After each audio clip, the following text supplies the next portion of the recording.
Everyone thinks the Pixel Watch 2 is yesterday's news and only worth it if you're locked into a Pixel phone, but here's the thing, in 2026 it might be the smartest Android watch buy because the fundamentals that actually matter are dialed in. I spent 30 days wearing it day and night, stacking runs, gym sessions, commutes, showers, flights, and sleep tracking. I went in expecting a budget backup to newer models. I came out surprised, not by flashy specs, by consistency. By accuracy, by a comfort factor that made me forget I was testing and just kept it on. And the one thing that nearly killed it for me, that's coming. Before we dive into what I discovered during those 30 days, quick heads up. If you're already leaning Pixel Watch 2 and want the best current price, the link's below. But hang on, because the pros and the gotchas I uncovered could save you cash and frustration. Here's why I even bothered in 2026. I wanted a compact daily watch that nails health basics and notifications without feeling like a brick. My Galaxy Watch was great until the battery anxiety crept in during travel. My Garmin is a beast for marathons but overkill for desk-to-dinner days. The original Pixel Watch had accuracy issues on my intervals and its battery gave me trust issues. So I grabbed the Pixel Watch 2 because it promised better heart rate accuracy, stress tracking, faster, more efficient chip, and true 24 hours with always-on display. Skeptical? Absolutely. I needed something small for my 6.5-inch wrist, reliable for 5K, 10K runs, good for tap-to-pay coffee, and calm enough to not buzz every 30 seconds. If it could not make it through a full day plus sleep without a mid-evening charge, it was going back. Testing time. First, battery and charging. With always-on display enabled, tilt-to-wake on, notifications normal, a 45-minute GPS run, and 16 hours of typical use, I ended most days around 22 to 28%. With always-on off, I stretched to about 36 hours, including a night of sleep tracking. An 8-hour sleep session ate roughly 10%. From 10 to 80% took me about 40 minutes on the magnetic pin puck, and a full top-up took roughly 75 minutes.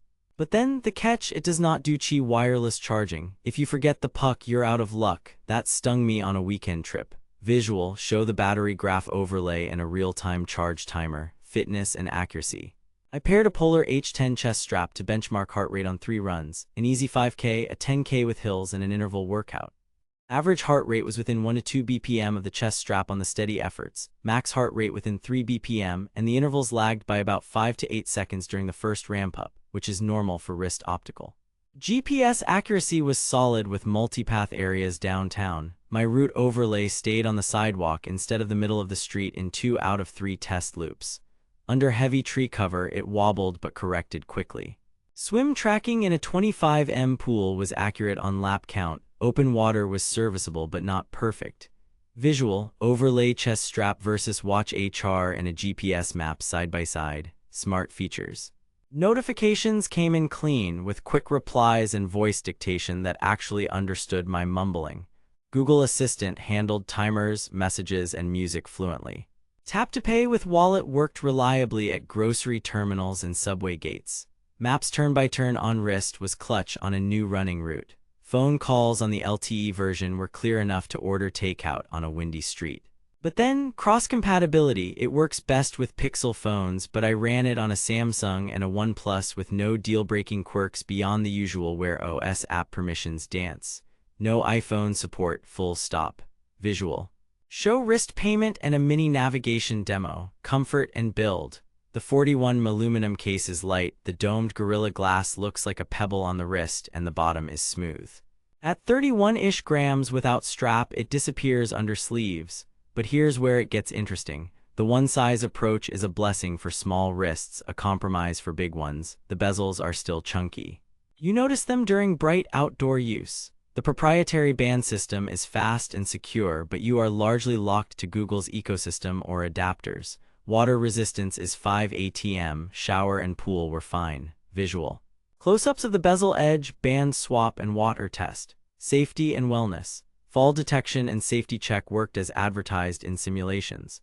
The body response sensor, which blends CEDA with heart rate and temperature signals, flagged 2 stressed meetings and 1 caffeine overload with uncanny timing. Sleep tracking finally lined up with how I felt, and bedtime reminders nudged me to stop doom scrolling.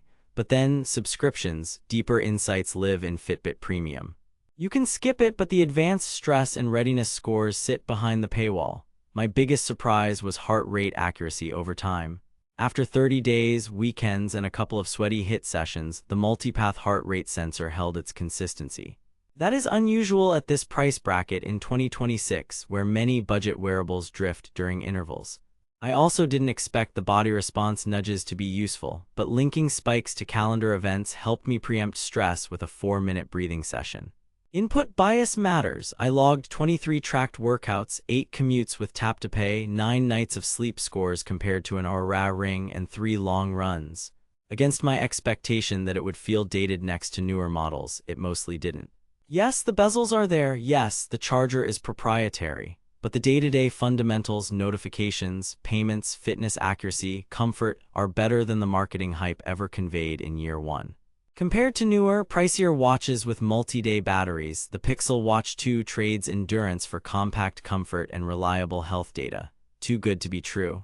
Only if you demand 2 to 3 days on a charge or a larger case size. If you can live with a nightly or near-nightly top-up, the value per dollar is excellent right now. Now that you know it nails accuracy and everyday reliability, the next step is simple. Grab it while prices are down and stock is still rotating, especially if you want LTE. I've got the best current offer linked below. Check it, then come back for the setup tips. Bottom line, the Pixel Watch 2 in 2026 is not the flashiest, it is the most quietly dependable small Android watch I have worn. Buy it if you want a compact, stylish daily driver with accurate heart rate, solid GPS, seamless Google features, and real stress tools. Skip it if you need multi-day battery, a bigger case, or iPhone support. For runners up to half marathon, commuters, students, and anyone who values comfort over bulk, it is a yes. For ultra hikers and endurance racers, go Garmin or Coros. Final thought, forget the hype cycle. This watch proves that polished fundamentals beat new for news sake every time.